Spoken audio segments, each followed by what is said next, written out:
Happy evening, all of y'all. Good evening, Good evening, sir. Good evening, I sir. have logged in through my mobile phone because I don't know my computer that Google is not, they've changed the password settings or something. I don't know what has happened. Anybody has got any idea of what Google has done? If you're logging in through Outlook. Yes, sir. They have enabled two-step verification. So now what do you have to do?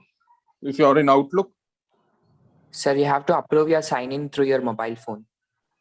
but suppose you don't want to do that, you. Sir, there's no option as such, sir, from yesterday. So now, no, but suppose Outlook, suppose you are going through Outlook, right? You know Outlook, no, on Microsoft. Yeah, yes, sir. So how do you do that? You have to.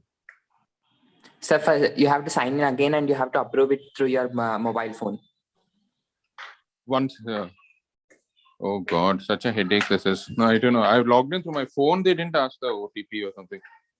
On the computer, they are doing some rubbish.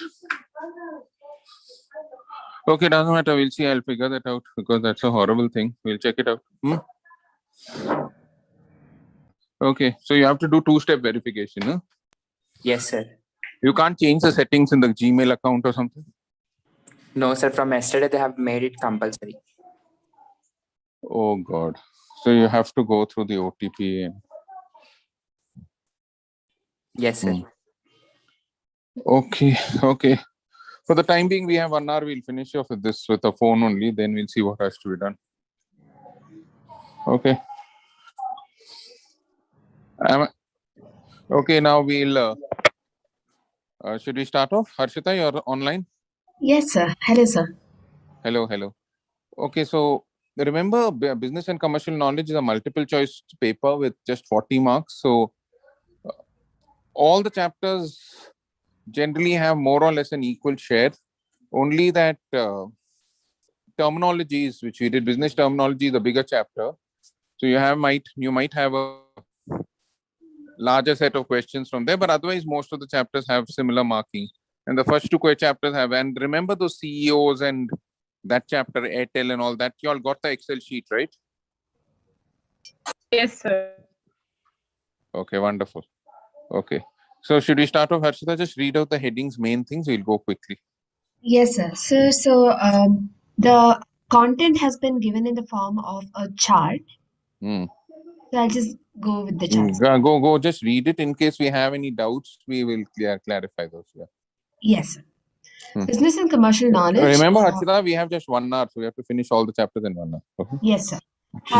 Is divided into three forms of business organization. Under that, we have sole proprietorship, Hindu undivided family, partnership, limited liability partnership, and company.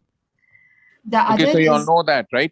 All these are the forms of business organization in which every form of business organization, sole proprietorship, partnership, joint stock company, all of them have their own merits and demerits. So in this chapter, we discussed also all of them have features. So remember, in that chapter, there were certain charts which were given, if you remember. Yes or no? yes. Yes, sir. In those charts which were given as to the merit and demerit of each one, the feature and whether it's a merit or a demerit. So please go through that. And joint in the family, you know, sole proprietorship is one single person. He has unlimited liability, correct? And he has complete freedom to take quick decisions. Joint Hindu family is any family run business of 3 generations of a Hindu, Sikh, Buddhist or Jain family, and the head of that family is called the Karta. And you also know that a Karta can now be both a male or a female, correct or no? Right? Yes, sir. Yes. Yeah. And we also understood what is a partnership, and partnership and joint stock company you all have done in business law with me also, so you all know the ins and outs of that. So all these are the forms of business organization. In this chapter, we discussed all of them in detail, right? Go ahead, Farsha. Yes, sir. So then we have the human activities divided into economic activities, non-economic activities, which is economic activities are divided into business, profession, and employment. And then, so the rest is explained. So Okay, now remember when we did this, all human activities are divided into two parts: business activities and economic activities and non-economic activities. Economic activities are transactional in nature. Whenever you expect something in return for what you do as an activity, it is economic in nature. So, for example, you buy goods to sell it, so because you want a profit, or you go and work for somebody's office so that you get money in return. That is an economic activity. But let's say you teach your child, it's a non-economic activity. You cook for your brother or sister, it's a non-economic activity because you're not expecting anything in return. Non-economic activities are either altruistic. Altruistic means when you do it with the intention of charity. Non-economic activities are also patriotic in nature. Might be you go and serve on the border without any salary. They might be religious or cultural in nature. You might be going and doing sweeping the temple in your area or whatever, right? It may be cultural. You might be dancing for your pleasure. So religious, cultural, social, altruistic, and patriotic activities are non-economic, while all activities of transaction are economic. And I told you there are three types of economic activities: employment, profession, and business. In this chapter, they've given you a chart where they have differentiated between employment, business, and Profession. profession. So you will have to actually figure out that, right? So you just go through that and see how to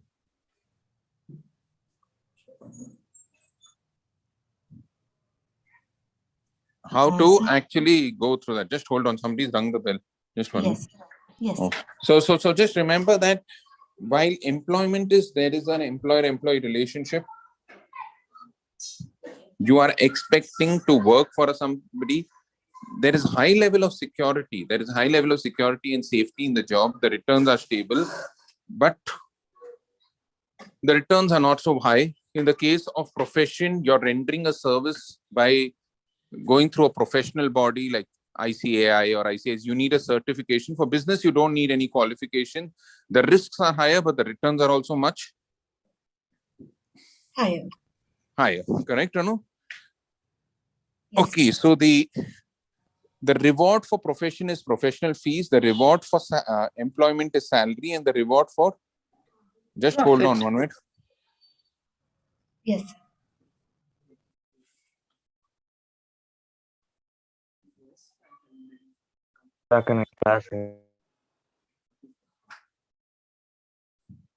Okay, yeah.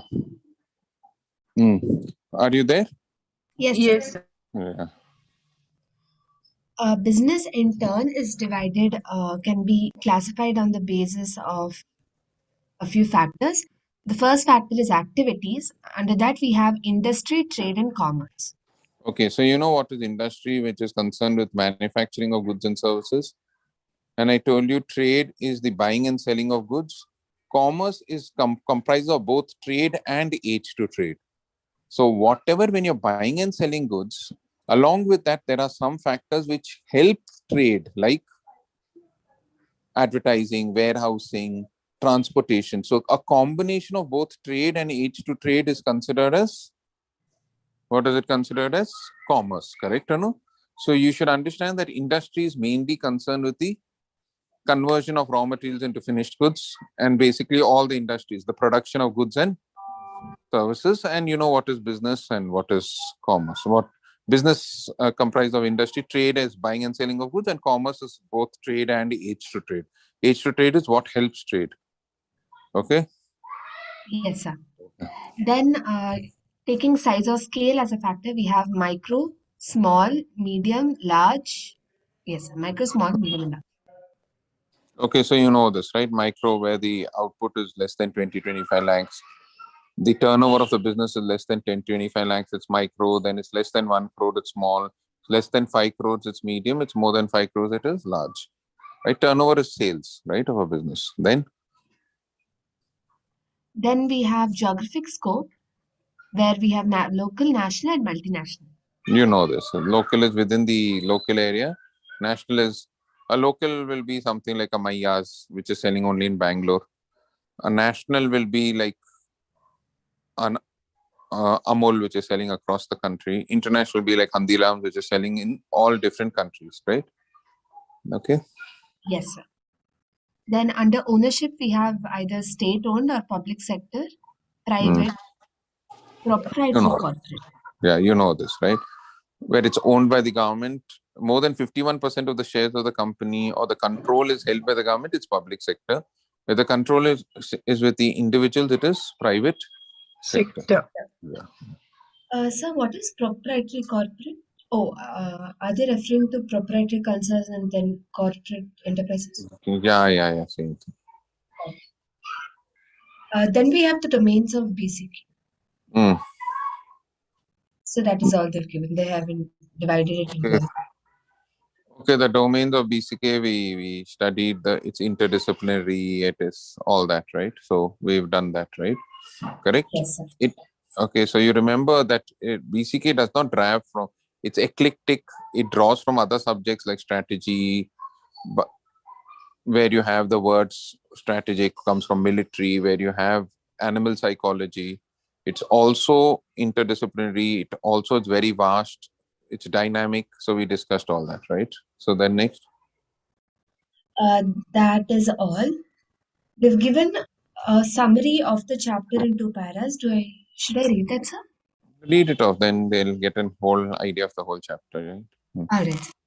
Business and commercial knowledge is a vast, eclectic, and an ever-evolving and ever-expanding universe Okay, of so these are knowledge. the domains, right? Vast, it's huge, Eclectic. correct? Eclectic, it draws from different disciplines. It is Ever-evolving. ever-evolving, it's dynamic, it keeps changing, and Ever-expanding. it's ever-expanding, correct or no? Yes. Mm-hmm. In this chapter, we have situated business in the wider context of human engagements, more so in the context of a myriad of economic activities. We have seen that business as an economic activity is distinguishable from employment and profession.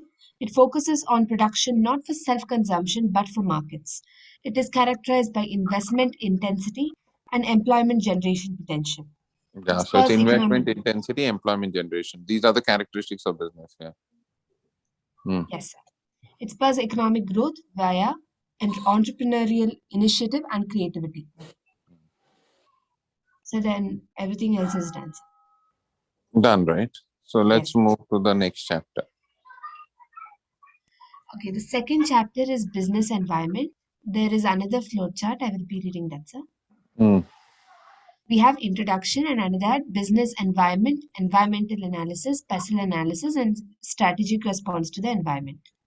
Okay, so you'll know what is environmental analysis, right? Analyzing the business environment, which is done internal analysis and external analysis. The internal analysis is done through strengths and weaknesses. The external analysis is done through opportunities and threats. So the whole thing is called SWOT analysis. So any business will see what are its strengths and weaknesses.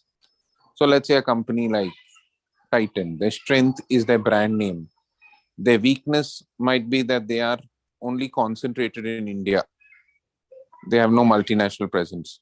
Their opportunity might be that they can actually expand to other countries. The threat is foreign watches which are of much higher quality at the same price. So they'll do a SWOT analysis. Now, the external analysis can also be done through a technique called PESTLE analysis. PESTLE stands for political, economic, social, technological, legal, and environmental. Political is P, economic is E, social is S, technological is T, legal is L, environmental is E. So you see the political environment, is the government favorable or not? What type of government is operating? Whether they will help our business or not? What is the economic analysis? What is the country going through a depression, boom? What is the income of the individuals? What is the capacity of the business in this particular economy? Social environment, what are the social changes, the changing role of women, the way in which the business is run on a social fabric. Technological is what are the new technologies coming? Is our business technology prone or not technologically prone? Legal environment is basically what are the laws in the country and are we abiding by the laws? Environmental analysis is basically done to find out whether you're taking care of the earth, emission, green gases, correct, or no, chlorofluorocarbons, all that comes under environment. So this is one type of macro analysis. We'll do it in detail. And then the last one was these were the different types of analysis. Continue. Harshita? Yes, sir. Can you hear me now? Yeah. Yes, sir. Strategic response to the environment. Okay, now strategic responses to the environment. There are three responses to the environment. One is basically you don't do anything, right? Correct. The second is where you proceed with caution. And the third is where you are proactive. What you are? Proactive. So the first is refrain from doing anything. You let the environment change. This is not generally followed. And if it is followed, it can lead to the disaster of the company. What happened to Kodak? They didn't change when the world was changing into digital photography and they were only into Polaroid and all. And they had to pay the price and they had to go out of business. The founder of the Polaroid, the founder of photography, George Eastman, who founded the Kodak company, had to commit suicide. Okay. And because he didn't see digital photography coming, he didn't do anything. He said, oh, no, nobody's going to see photographs in their mobiles and in their computers. Everybody wants a physical photograph. Second is proceed with caution, like what Bajaj did, when their motorbikes were launched. They didn't go all out for the scooter segment. They proceeded with caution. And then they lost the market to Hero and Honda. Proactive is you see the changes in the environment, and before the environment changes, you change. Or before the environment changes, you change. So you see what is the anticipated. There was a shift towards Ayurvedic and traditional products, and Patanjali saw that and they expanded and they formed they went from a 50 crore company to a 5,000 crore company. Okay. Yes, sir. So then we have under external environment, we have micro environment and macro environment. Okay. So micro environment is what is within the immediate vicinity of the organization over which the business has some control. Macro environment is which is outside the vicinity of the business. Vicinity means the neighborhood of the business, over which the business has no control at all. So the micro environment will be your neighborhood shop over which you can have some alliance, your local customers. Your macro environment will be the political changes over which you have no change, the pandemic, the technology, the legal changes which are happening in the world, all of which you have no idea of what to do. Correct or no? Right? Yes. Yes. So that's all is there in the flow chart, sir. Yeah. I'll read out the summary of the chapter. Please. Yes. A business is society's And remember, organ of all these chapters are MCQ, so you will get a general idea. So when I'm giving you a general idea about the entire thing, the macro environment, micro environment, the micro environment is your customers, your organization, your customer, your what do you say, immediate competitors, correct or no? Your shareholders. All these are your micro environment. She'll read it out in the summary. You'll get an idea. So this chapter is one. This subject is one of these. You have BCK with economics, right? Yes, sir. Yes, sir. Yeah. So this is the subject where you'll score 40 marks. You can easily get at least 30, 35 if you read properly. Yeah. Yes, sir. A business is society's organ of economic expansion, growth, and change. A business for our purpose can be any activity consisting of purchase, sale, manufacture, processing, and or marketing of products and or services. This chapter explains the three basic goals of environmental analysis and business environment with its characteristics, such as complexity, dynamism, multifaceted nature, and far-reaching impact. Okay. The So these are relation, the wait. yes, These are the 4 characteristics of business environment. It's complex. You can't understand it. It's dynamic. It keeps changing. It's multifaceted. You're affected with political, economic, social. And the last one was, it is multifaceted and far-reaching impact. far-reaching impact. Some change in environment can completely change your business. Like let's say the ban on plastic bags. It completely changed the business for all plastic manufacturers, and it changed the business for cloth manufacturers. So cloth manufacturers got a boom and plastic manufacturers got a decline, because one Yes. change, hundreds of plastic factories in the country had to shut down. Yeah. So that is nothing but your got it? Yes, sir. Yes, sir. Mhm. The relationship between organization and its environment is also discussed in terms of interactions between them in several major areas. Mhm. Environment in which an organization exists could be broadly divided into two categories: external and internal environment. The external environment is further classified into two categories: micro and macro environment. Mhm. Microenvironment relates to those forces that fall within immediate or small periphery of an organization. It Small consists, periphery. Remember, small periphery, immediate vicinity, neighborhood, right? Yes. Mm. yes, it consists of customers, competitors, organization, market, suppliers, intermediaries, etc. Macro environment is at a distance and has broader dimensions. It consists of demographic, economic, political, legal, socio-cultural, technological, and global environment, etc. We studied pestle analysis, which is used to analyze the external macro environment, and it differs from SWOT analysis. Mm. The approaches of strategic response to the environment, which may be followed by the business, have also been discussed. They've already been discussed, right? Yes, Don't do anything, proceed with caution and dynamic response. Yeah, proactive response. Yeah. yes, Okay, that is you also. got all this? Very easy. Let's go to chapter 3. Chapter 3, sir, business organizations. Okay, here, this and all you have to study. All this Airtel CEO. Who sent you all the updated? Vaishnavi. Vaishnavi sent it, huh? Vaishnavi is there today? Yes, sir. Hi, Vaishnavi, how are you? Hello, sir. I'm fine. How are you? Great, great. So all the updated, in fact, in the revision material of CA also, they've updated the CEOs and all, right? Yes, sir. Who's answering that? I Who think is that? Rahul. Akash. Huh? Akash, sir.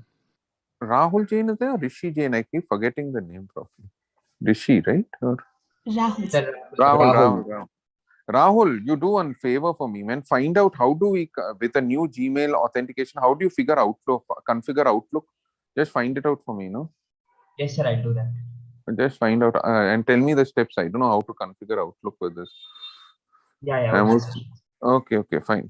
So remember that. So these organizations, you'll just read through it. Remember, you'll have to go through all the CEOs, CXOs, all this. I don't know if they'll ask you anything which is current over here, but there are. Just read through the thing. Whatever is there. Yes, sir. Yeah.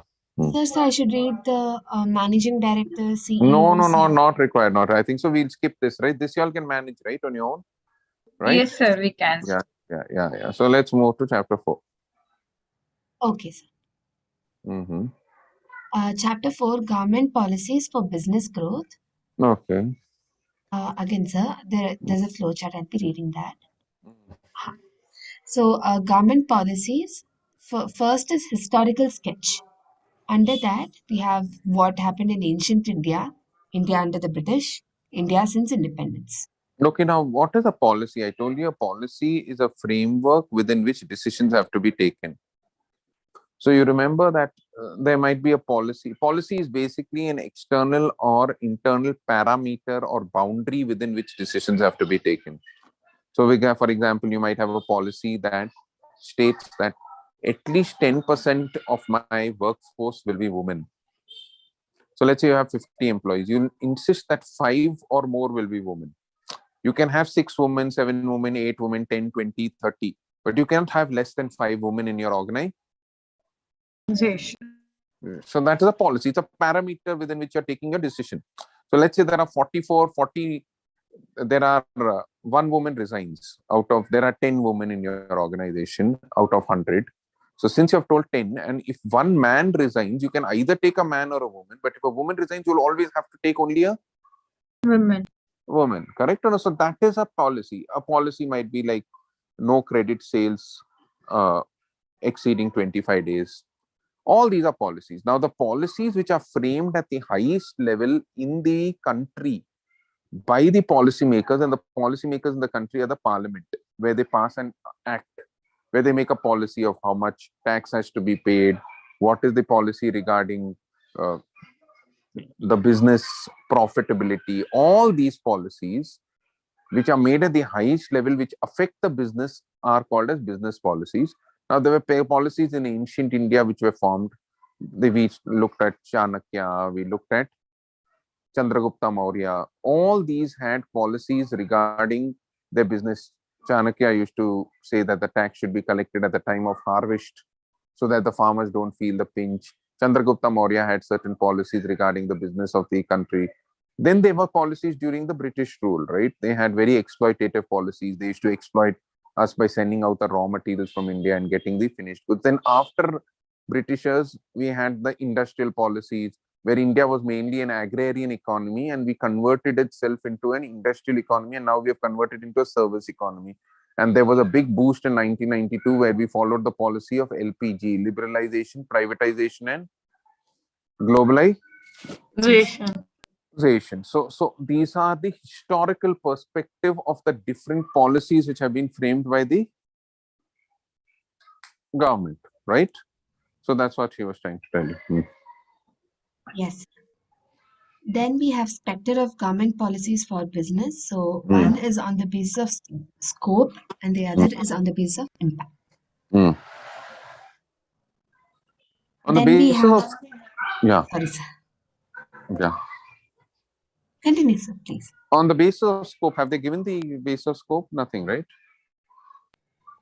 Nothing, sir. That's all. So basically, your government policy is on the scope, which may be a local policy. For example, the Bangalore government might have a policy that all business apartments should have a water treatment plant. So it's a big boost for water treatment business in Bangalore, but that may not be in Hyderabad or Chennai or any other place, right? So those policies which have a scope only in limited geographical area. Then you have statewide policy, the Karnataka policy of that no sandalwood tree can be grown in your backyard. If you're growing a sandalwood tree, the entire revenue from the sale of the sandalwood tree belongs to the government of Karnataka. That is a statewide policy. And you have national policies which have a policy repercussion on the whole country as a whole. Your GST taxes, 18%, 12%, correct or no? Government coming out with new rules, regulations, correct? All those are not.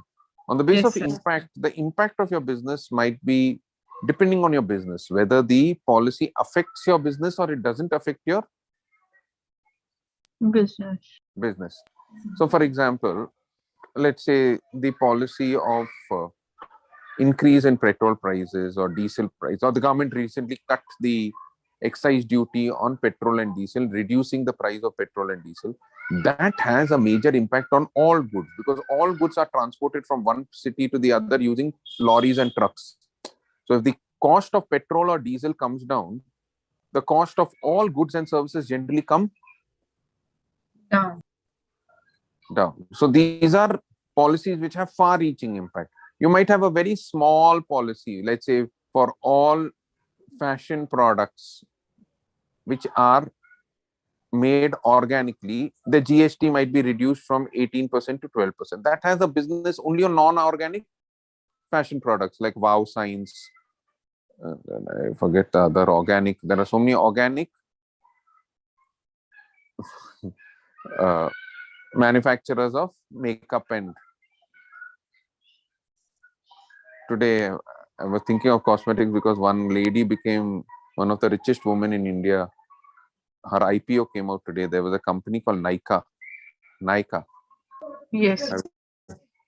One lady, she started a company at 50 in 2012, and today she made 10,000 crores when her stock listed in the started with 50 crores. In 8 years, she 200 times her money.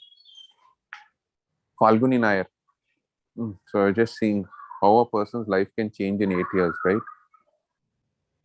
Nothing Yes. 50 crores. Today her stock listed from 1085, it went on to 2100. At 50, she was 50 crores. At 58, she's 10,000 crores.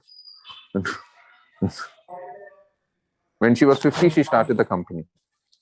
Age of 50. So there's no age also to start your business. Naika. Naika means a heroine in Hindi and Sanskrit.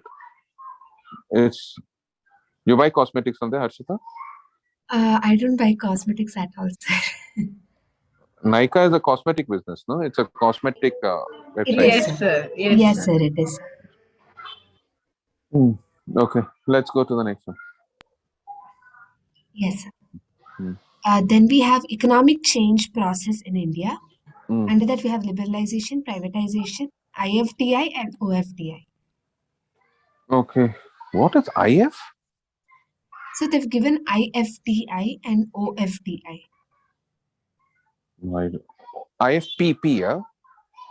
No, sir, DI. Sir, Oh. inward foreign direct investment. in Present and India. outward foreign direct investment. I was so confused. What is this? Okay, now I already told you the difference between liberalization, privatization, and globalization. Privatization is a process where the government reduces its stake in the businesses and it allows private sectors to run the businesses rather than its. So, government selling off its stake in Maruti, Suzuki, and Suzuki taking over. Recently, they sold off Air India to Tata, where they are moving out of businesses and allowing private sector businesses to run. It is called as privatization, right? Yes. Yes, sir. Liberalization is opening up the economy to foreign investment, correct? Reducing the barriers to trade, making the import duties less, allowing foreigners to invest in countries, correct or no? Globalization is when you continuously liberalize and where your economy gets integrated with the world economy, where you can sell your product in India and China at the same rate. It is called as globalization. Systematic liberalization leads to globalization. You keep reducing the barriers, and there's one day you have zero barriers, and then it becomes privatization. And you know what? I told you all the difference between foreign direct investment and foreign portfolio investment or foreign institutional investment. Foreign direct investment is when a company invests in the assets and in the employment of a country. It is foreign direct investment. So, for example, a company like Pepsi, which is a US based company, sets up its manufacturing plant in India, sets up its manufacturing of chips through Frito-Lays, Lay's, Kurkure in India. They employ hundreds of people. They have an interest in the distribution infrastructure. That is foreign direct investment because they have invested thousands of crores in their factories in Chandigarh, in Mysore, whatever it is. They cannot leave the country immediately because it involves shutting down of physical assets, etc. Foreign portfolio investment or foreign institutional investment is not investing in the physical infrastructure, human resources of the country, but investing in the shares of a country. So, for example, a person buys 30%, like what is that company, that Aramco? It's a Saudi oil company. It bought 1,500 crores worth of Reliance shares. Now, they have not set up any infrastructure in India. They have not done anything in India. They've just bought the shares of Reliance Petrochemicals. Tomorrow, if they want, they can sell the shares and leave the country because they have nothing to lose or gain because they have not set up any physical Business. infrastructure of facilities. That is for FPI or foreign portfolio investment. So government looks at foreign direct investment rather than foreign institutional investment or foreign portfolio investment, right? And I also told you that that's why the government has policies like Make in India, where they tell you to manufacture the goods in India. India. Yeah. Yes. Then we have macro policy for business conduciveness, but nothing under that. You have business countries. So if the policies are favorable for the business, those are macro policy for business conduciveness, might be giving them subsidies, setting up special economic zones where they can manufacture. Tax holidays. Tax holidays is giving them a holiday on tax for the first 5 years of their manufacture. Correct or no?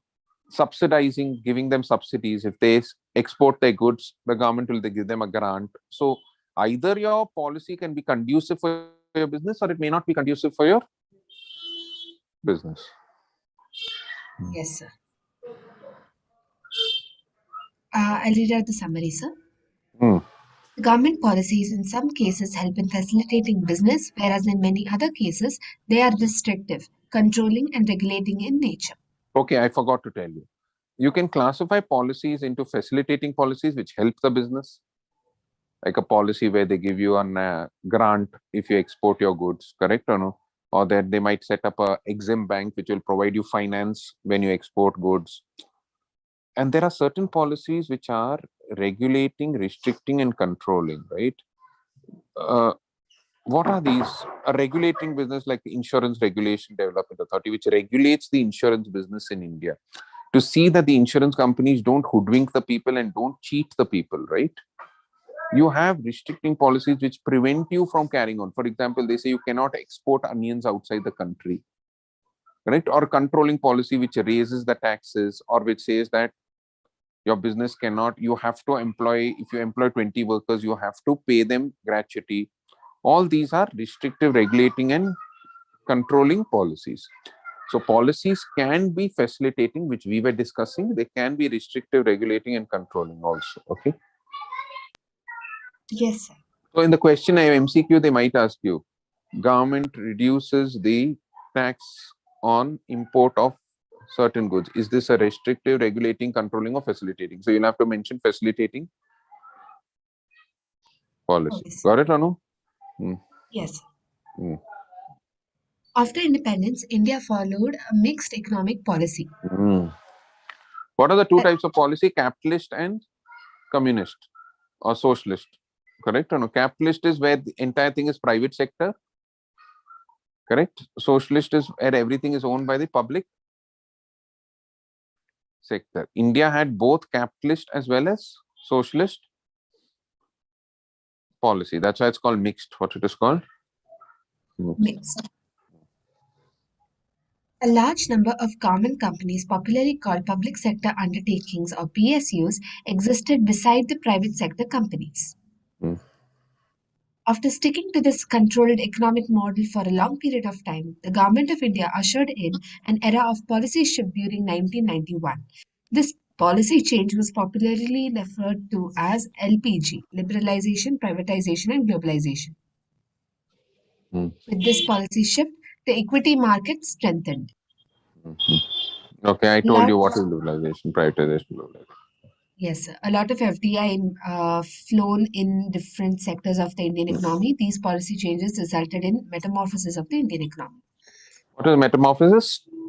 When you change from a caterpillar to a butterfly, it is called as a complete transformation is called as metamorphosis. That chapter is done, sir. Now chapter 5. Organizations facilitating business. Yes. Okay, sir. Okay, will you read that? Yes, sir. First, we have the RBI. Sir, what point do you want me to read, sir? Do you want me to read out the dates and everything, or just the primary functions? What do you want to read it in? What do you all want to? You decide whatever you want to read. You tell me. I'll do it according to you. How many? See, the RBI. You know, there are certain organizations which facilitate business. Okay. Now there are funding organizations and non-funding organizations, right? Funding organizations are those organizations which provide funds to facilitate your business. Correct? So directly or indirectly, if they give you money, like NABARD, it becomes a funding organization. But there are certain organizations which help the business, but they don't fund the business. They don't give money to the business. Those are called as non-funding business organizations. Now, there are several business organizations in our country which have helped in the business. There's RBI, you'll have SEBI, you have IRDA. Correct or no? I don't know what. Yeah. So you have to cover all these different organizations. They will ask you the date on which it was started, where it was started. They might ask you also certain functions of the RBI in objective type questions only. Correct or no? So you can read it out. Ashita, no. All right, sir. I'll read it out. Just read the headings quickly because. Yes, sir. First, we have the Reserve Bank of India, RBI, Mm, established on 1st April 1935. mm. Then? The act was the Reserve Bank of India Act of 1934. Yeah. The current central office is in Mumbai since 1937. And the street on which RBI is located is called Mint Street. MINT. Mint Street. Mint Okay. Street. Yes, sir. Mint is where you print the money, is called mint, right? Yes, sir. Okay. Sir, I'll read out the points that I think are like they have some fancy terms or something like that. Yeah, because otherwise all this is there in your study material. Because of this, yeah, what you're telling is true. Read out the Yeah. fancy ones which have fancy points, means which are difficult to understand terms. Otherwise, it's all done. So I Yes. told you the functions of our RBI: monopoly of note issue. They are the banker to the government. They facilitate the businesses by forming monetary policy. Monetary policy is the policy which regulates the credit of the economy, how much money supply is there. So the RBI will decide the interest rate. So the interest rates given and in lending money to the businesses can go up or it can come down. So when they reduce the interest rate, it's helpful for the business. When they increase the business rate, they restrict the business, or they restrict the Business. Continue. If you have any point over there, you see. Otherwise, we'll move. And you can Yes, send sir. this material in the group also. Yes, sir. It has been sent. Okay. Keep inflationary trend under check. Inflationary trend is the price rise, right? So I told you, if the money supply is more in the economy, there is more money, less goods. So if there's more money, less goods, there's 5,000 crores and their goods only were 2,000 crores. So the price of this 2,000 crores worth of goods will go up, right? So the RBI will reduce the money supply by printing less currency, by discouraging the banks from lending, so that the prices of goods don't go higher. That is called as inflationary trend in check. Okay. Yes, sir. Hmm. Sells treasury bills. Treasury bills are basically, these are small, short range government bonds which are issued by the RBI when they want to borrow money for the short term, right? Let's say for 1 month, 2 months, it's called a treasury bill. What it is, a treasury bill. They carry interest rates at 3%, 4% like that. Why does the RBI sell treasury bills? When the government is falling out short of cash, or when they want to remove the excess money from the economy, they will sell treasury bills and they'll keep the money with them so that the prices don't go higher. Okay. Yes, sir. Mm-hmm. Funds transfer and payment mechanism. Yeah, that transfer mechanism. All the banks in the country, the transfer of funds from one bank to the other, the clearing house is the RBI. And so suppose Union Bank of India has to pay 25,000 crores to Canara Bank. Canara Bank has to pay 20,000 crores to Union Bank, because people will exchange funds, do money transfers. They will settle these two transactions and they'll ask Union Bank to pay 5,000 crores to Canara Bank directly. Okay, continue. Yeah. Under credit policy, we have quantitative, which is CRR, Yeah, cash reserve ratio, repo, and bank rate. repo and bank rate. The rate at which the RBI lends money to the commercial banks is called the repo rate. What it is called? So if they increase the repo rate, the banks will also have to increase their lending rate and the money credit in the economy shrinks. If they reduce the repo rate, the banks will also be able to lend at a lower rate, because the banks get the money from the RBI. Right? So if the banks reduce their rate of interest, people will borrow more and they can increase the supply of credit in the economy. Correct? Okay. Yeah. Yes, sir. Then we have SLR. Statutory liquidity. A part of the time and demand deposits of the bank have to be kept with the RBI, either in liquid form, or they have to send a part of it, which is called cash reservation, SLR. Okay, so these are quantitative terms. Okay, fast, quickly. Yeah. Then we have reverse repo rate and open market operations. Okay. Open market operation, when they buy the securities from the banks, it is called as open market. Reverse repo rate is the rate at which they borrow from the commercial banks. The rate at which they lend is repo rate. The rate at which they borrow is reverse repo Rate. rate. Then we have under qualitative margin requirement. Mhm. Okay, Sir, all it's this. Raj. Yeah. They will ask you which of the following is a qualitative or quantitative technique. So just you don't have to worry about the intricacies of this because you all will be studying this in detail in your CA inter in a subject called financial economics. Okay. Yes, Yes, sir. Mm. Then we have Securities and Exchange Board of India. So this regulates the entire stock exchanges of the country. Yeah. Yes, sir. Sir, I'll directly go to the functions. Yes. See if any fancy terms are there. Yes, sir. So it's quasi-legislative, quasi-judicial, and quasi-executive. What is quasi? Just like, partly legislative, where it forms laws for all the stock exchange. Quasi executive, where they have the SBI officers who can raid companies and find out if they are doing insider trading. Insider trading is where they're using internal data to increase their shares. And they are also quasi judicial. If anybody, consumer or a shareholder has a complaint against the SEBI, they can complain and the SEBI will take a judicial decision. They'll take a decision which is equivalent to that of a lawyer's decision. Understand? Okay. Yes, sir. I think that That inspect books of accounts and call for periodical returns from return. SPX, Yeah, from the stock all the exchange, sir. partnering stock exchanges, they can do it. So the people who are affected by the SEBI are the stockbrokers, the stock exchanges, the shareholders, and the companies. Okay. Okay, go Yes. through this on your own. Go to the next one. Competition Commission of India. This is basically to regulate the competition in a country. It is there should not be any anti-competitive activities where you acquire 2 or 3 businesses joined together to form a duopoly or a monopoly. It's also called a cartel. Let's say all the milk manufacturers in Bangalore, Amul, Heritage, Nandini join together and they form one brand of milk which will sell it at 60 rupees per liter. Then the Competition Commission of India will get alerted and they will try and, or if you're trying to prevent another business from doing well, it is the responsibility of the Competition Commission of India.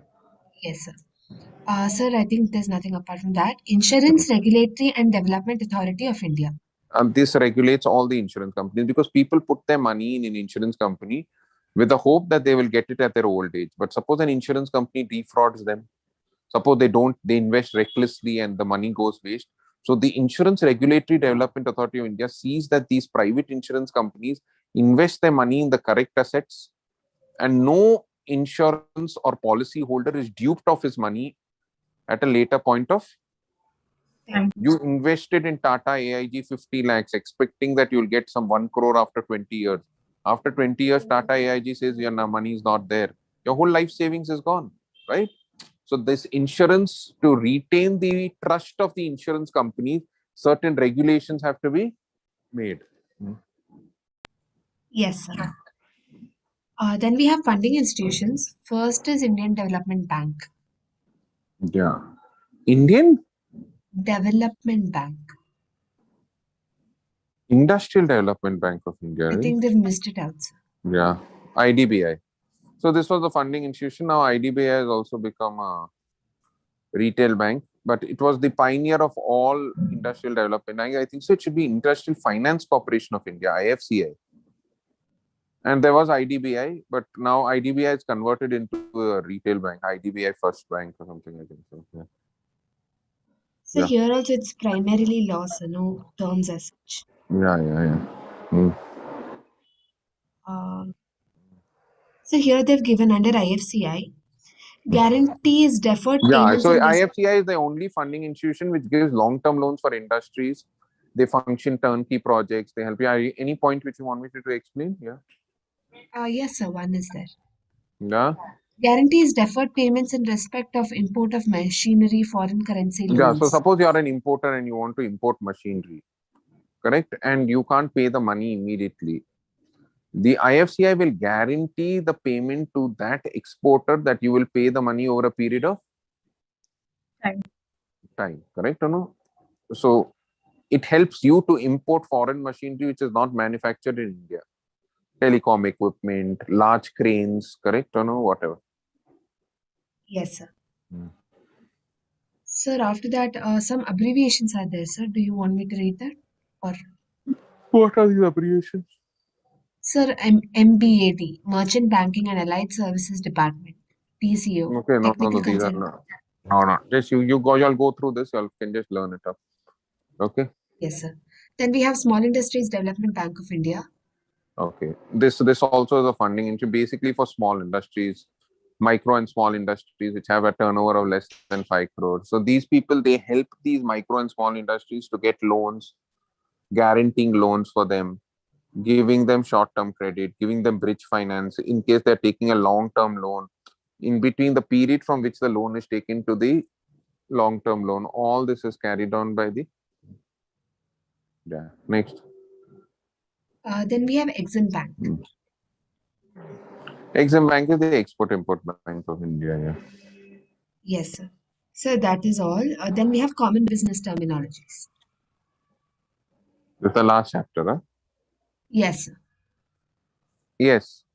Yeah. So you have all these terminology. We can't do any of these terminology now because you have finance terminology, my marketing terminology, banking terminology, correct or no? So remember triple bottom line, profit planet, people. What is coming to my mind? Clearing house. Remember all that NEFT, RTGS. We did all the types of terminology. There were nearly 50 to 100 Terminologies. Yeah. So please go through that because this chapter is important because they can give you a lot of multiple choice questions in this chapter. Yes, sir. Yes, sir. Sir, after this, I think Yeah. there's nothing else in the material. I'll just check, sir. Let's go. That's all. That's all. So if That you all is have all, any sir. other doubts, please go through this terminology. There are two topics: organization, business organization, and terminologies which you have to go through. Terminologies are too huge to discuss, and organizations you will have to memorize these things. Okay, so remember BCK is a very, very easy subject, and most of the time students go about 30, 35 in this. So it's an easy subject to score and will boost your percentage overall when you're doing business in case the economics part becomes a little tougher. Okay. But it's an MCQ paper, so you don't have to worry too much about it, right? It doesn't mean you don't study, but please read through it. It's quite easy. Yes, Okay. sir. Yes, sir. Rahul, you found out how do we configure Outlook? Yes, sir. I tried it using my own account, sir. I just entered my mail ID, password, and then they sent a notification on my mobile phone whether I was trying to log in or not. What? I just entered my mail ID and password, and then they sent me a notification on my mobile phone, sir, whether I was trying to log in or not. Then I approved my sign in and I got it. I got logged in, sir. In Outlook, huh? Yes, sir. Oh, but it's saying your IPMIP server is not responding, inward server, outward server. And then No, every sir. time we open it, you'll have to do that. Or No, sir. It is just for a single time. okay. So now I have to just log in and Yeah, try sir. and enter it and okay. They'll send you an what phone notification. Huh?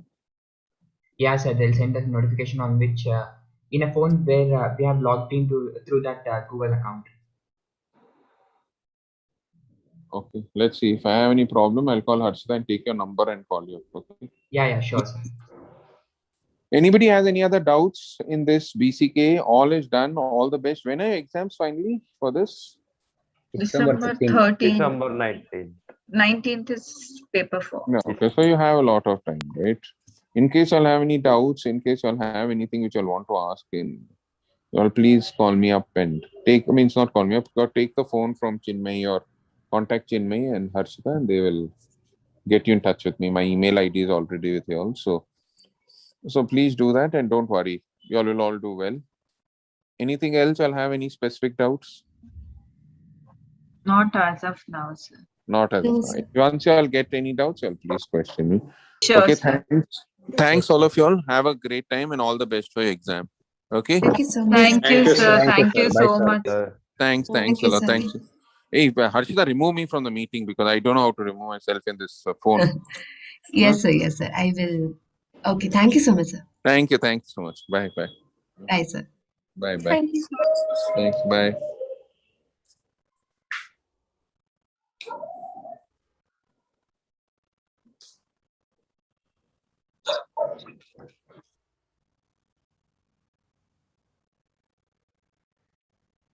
Thank you, everyone. Even the Chinmay snore so many times, I don't know what she said.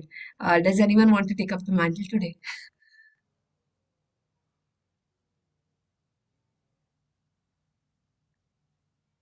No one will do that. Chinmay, help.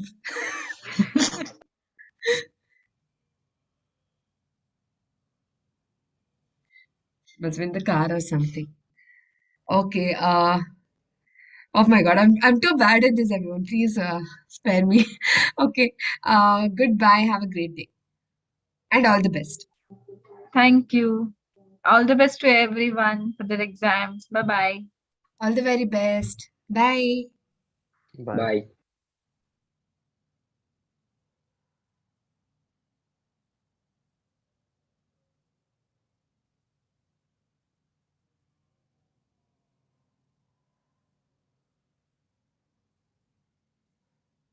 I'm going to end the meeting for everyone, okay?